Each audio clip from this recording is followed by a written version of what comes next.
কিভাবে দেখবো? সম্ভব না।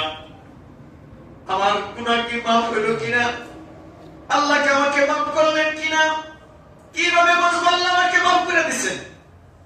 তাই বহুত চিন্তা ভাবনা করতেছে, কিন্তু কোনো জবাব পাইতেছে না। হঠাৎ মনের মধ্যে ধাক্কা দিছে, মায়েস এখনো নবী জীবিত আছে, দৌড়া নবীজির কাছে যায় নিজের গুনার কথা প্রকাশ কর, আর আল্লাহ মাফ করছে কিনা সেটা নিশ্চিত হয়ে যা। অমনি মায়েস দৌড়া নবীর দরবারে হাজির। নবীজি মসজিদে নববীর বারান্দার মধ্যে বসা, যে সালাম দিছে, আসসালামু আলাইকা ইয়া রাসূলুল্লাহ, তাহিরনি ফাইন্নী ক্বাদ জানাইতু।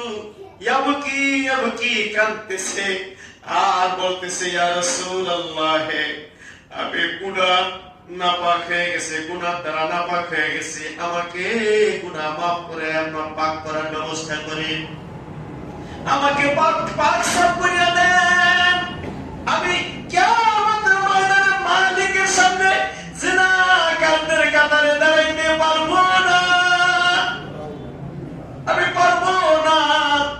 দুনিয়ার ইমানদার আল্লাহর গোলাম, বলছিলাম মুত্তাকি গুনাহ লিপ্ত হবে না, হয়ে গেলে ক্ষমা না করে স্থির থাকতে পারবে না।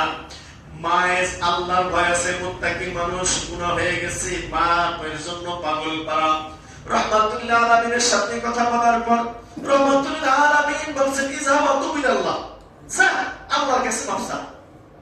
মায়ের বলে, না হবে না, আমাকে পবিত্র করেন, আল্লাহর পক্ষ থেকে আমার পবিত্রতার ঘোষণা আসতে হবে, আমাকে মাফ করছে বলে ঘোষণা আসতে হবে। না আসা পর্যন্ত আমি মায়ের রহমাতুল্লাহ আলামিন আপনার দরবারের মাধ্যমে আল্লাহর দরবার ছাড়ব না। মায়ের নবীজি এই কথা বলার পর চেহারাটা অন্যদিকে ঘুরাই নিছে, মায়ের দিকে দেখেও দেখে না, শুনেও শোনে না। মায়ের বলল, কি হইল ঘটনাটা? মায়ের আবার ঘুরে ঘুরে হাঁটতে হাঁটতে নবীজি যেই দিক চেহারা করে বসে গেছেন, মায়ের আবার চোখের সামনে দাঁড়ায় নবীজির সামনে বলতেছেন, ইয়া রাসূলুল্লাহ, আমি মায়েরকে পাক সাফ করার ব্যবস্থা করেন, আমি গুনাহ দ্বারা নাপাক হয়ে গেছি গো আল্লাহ হাবিব, আমাকে মাফের ব্যবস্থা করিয়া দেন। নবীজি আবারও চেহারাটা অন্যদিকে ঘুরে নিয়ে গেছে, যেন দেখেও দেখে না, শুনেও শুনে না, এমন ভাবে নবীজি অন্যদিকে চেহারা ঘুরে নিয়ে বলতেছে। মায়ের আবার নিজে হাইটা হাইটা নবীজির চোখের সামনে আবার এসে দাঁড়াইছে, বলতেছি, ইয়া রাসূলুল্লাহ, ইন্নী ক্বাদ যানাইতু তাহিরনি, আমি তো জিনার গুনাহ করে না পাই, এই জিনার গুনাহ না পাই কি অন্তরের মধ্যে লাগানো, আমাকে পাক সাফ করে দেন। নবীজি সাল্লাল্লাহু আলাইহি সাল্লাম চেহারা আবার ঘুরাই দিয়েছেন অন্যদিকে। ঘুরাই নেওয়ার পর মায়ের জন্য ছোট বান্দা গুনাহ করছে, গুনাহ মাফির জন্য পাগল পারা একজন বান্দা। এরা যুবক ভাই, জীবনে কত গুনাহ করলাম, পাগলের মতো তো মাফ চাইলাম না, কোনদিন তো আল্লাহকে বললাম না, আল্লাহ পাওটা দাও ধরে রাখি, মাফ করিয়া দাও। কোনদিন তো আল্লাহর সামনে এইভাবে গভীর রাত্রে হাউ হাউ করে কাঁদতে উঠি নাই, আল্লাহ গুনাহ করে ফেলছি, মাফ করিয়া দাও। এর যুবক ভাই, মায়ের তো একটা মাত্র গুনাহ করে পাগলের মতো নবীর দরবারে হাজির হয়ে যায়।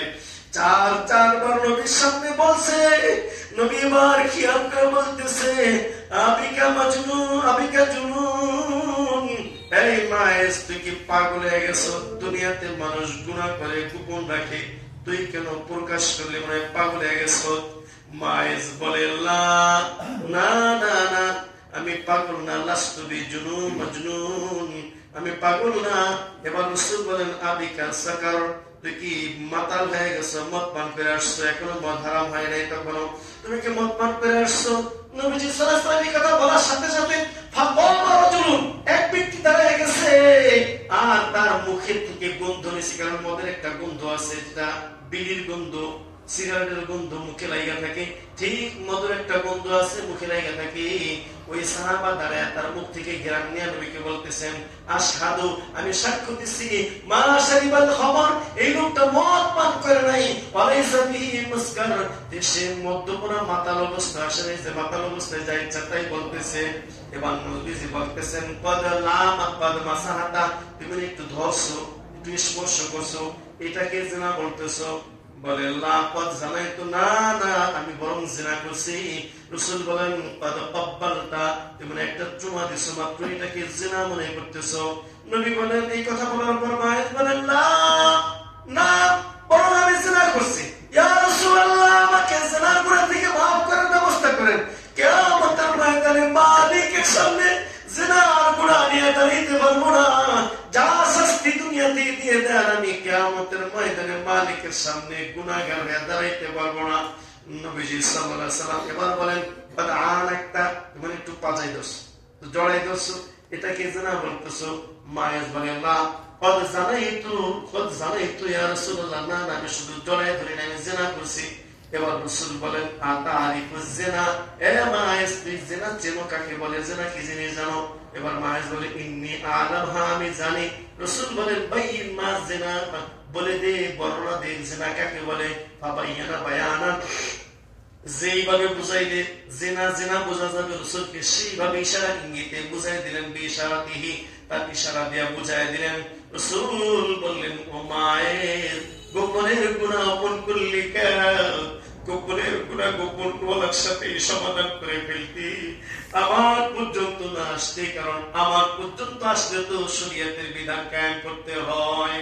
সাহাবায়ে কেরামকে একদিন নবী ঢালাও ভাবে বলতেছেন, এ সাহাবারা, যে কোন বিষয়ের বিচার নিয়ে আইসো না, নিজের গোপন অপরাধ আমার সাথে প্রকাশ করিও না, কারণ আমি তো শরীয়তের প্রবর্তক, শরীয়ত কায়েম করতে হলে মানুষ আমার শরীয়তের বিচার কায়েম করতে হয়। গোপনে গুনাহ করে ফেলাইছো, গোপন ওয়ালার সাথে সমাধান করে নিও, কিন্তু মায়ের কেন প্রকাশ করলি? রাসূল বলেন, এই কথা বলার পর মায়ের জবাব দেয়, ইয়া রাসূলুল্লাহ, আল্লাহ কোরআনে বলেছেন ওয়ালিমান খাফা মাকামা রাব্বিহি জান্নাতান, যে বান্দা নাকি কিয়ামতের ময়দানে আমার সামনে দাঁড়ানোর ভয়ে গুনাহ ছাড়িয়া দেয়, আল্লাহ তার জন্য ডাবল জান্নাত রাখছে গো হাবিব। আমি এজন্য আল্লাহর সামনে কিয়ামতের ময়দানে গুনাহগার হয়ে দাঁড়াইতে পারবো না। যা শাস্তি হয় দুনিয়াতে দিয়ে আমাকে গুনাহ থেকে মুক্ত করে দেন। মায়ের যে কথা বলার পর নবী বলতেছেন ফামারহু বিররজমি, নবী বললেন যাও সাহাবাকে নিয়ে যাও, একে রজম করে হত্যা করো। বলে পাথর মারতে মারতে মারতে মারতে একে হত্যা করে দাও। নবীজি সাল্লাল্লাহু আলাইহি সাল্লাম এই কথা বলতেছেন ঠিক, কিন্তু চোখ দিয়ে নবীর পানি পড়তেছে। সাহাবার মহব্বতে, অনেক মহব্বতের সাহাবা, আজ একটা গুনার কারণে তার মৃত্যুদণ্ড হবে। নবীর অন্তরের মধ্যে বড় ব্যথা, তারপরও শরীয়তের বিধান উপস্থিত থেকে কায়েম করতে হয়। নবীজি সেই ময়দানের মধ্যে উপস্থিত, সেই ময়দানে মায়েসকে উপস্থিত করা হয়েছে। চতুর্দিকে সাহাবায়ে কেরাম ইট পাটকেল নিয়ে হাজির। নবীজি দেখতেছে সাহাবাদের মধ্যে ক্ষিপ্রতা, অপরাধীকে শাস্তি দেওয়ার ক্ষিপ্রতা, কিন্তু নবীর চোখ দেয়া মায়ার পানি, দয়ার পানি বয়ে যায়। নবীজি কাঁদতেছেন। যখন চতুর্দিক থেকে পাথর মারা শুরু হয়ে গেল, মায়ের চিৎকার মেরে যখন উঠলো, নবী আর সহ্য করতে পারে নাই। কিতাবের মধ্যে লিখে নবীজি পিছন দিক থেকে অমনি বাসায় চলে গেছেন, কারণ এই শাস্তি দেখার মতন কঠিন মন আমার নবীর ছিল না রে উম্মতের দল। নবীজি চলে গেছেন বাসায়। মায়ের চতুর্দিক থেকে যখন পাথরের আঘাত খাইতেছিল, একটার পর একটা পাথরের আঘাত, এত সহজ না রে ভাই, কারণ নবীজির তো অভিজ্ঞতা আছে। তাইফের ময়দানে ওই যুবকরা পাথর মারছে, গায়ের উপর পাথরের উপর পাথর পড়ছে। নবীজি জানেন কতটা কষ্ট পাথরের আঘাত, তাই নবীজি মায়ের দিকে তাকায় থাকতে পারে নাই, চলে গেছেন। মায়ের সহ্য করতে পারে না, অমনি ভিড় ভেঙে একদিকে দৌড় মারছে, চলে পালাই যেতেছিল। সাহাবায়ে কেরাম আবার দৌড়ে দৌড়ে যায়, ধরে আরেকটা ময়দানের মধ্যে তাকে পাথর মারতে মারতে হত্যা করলো।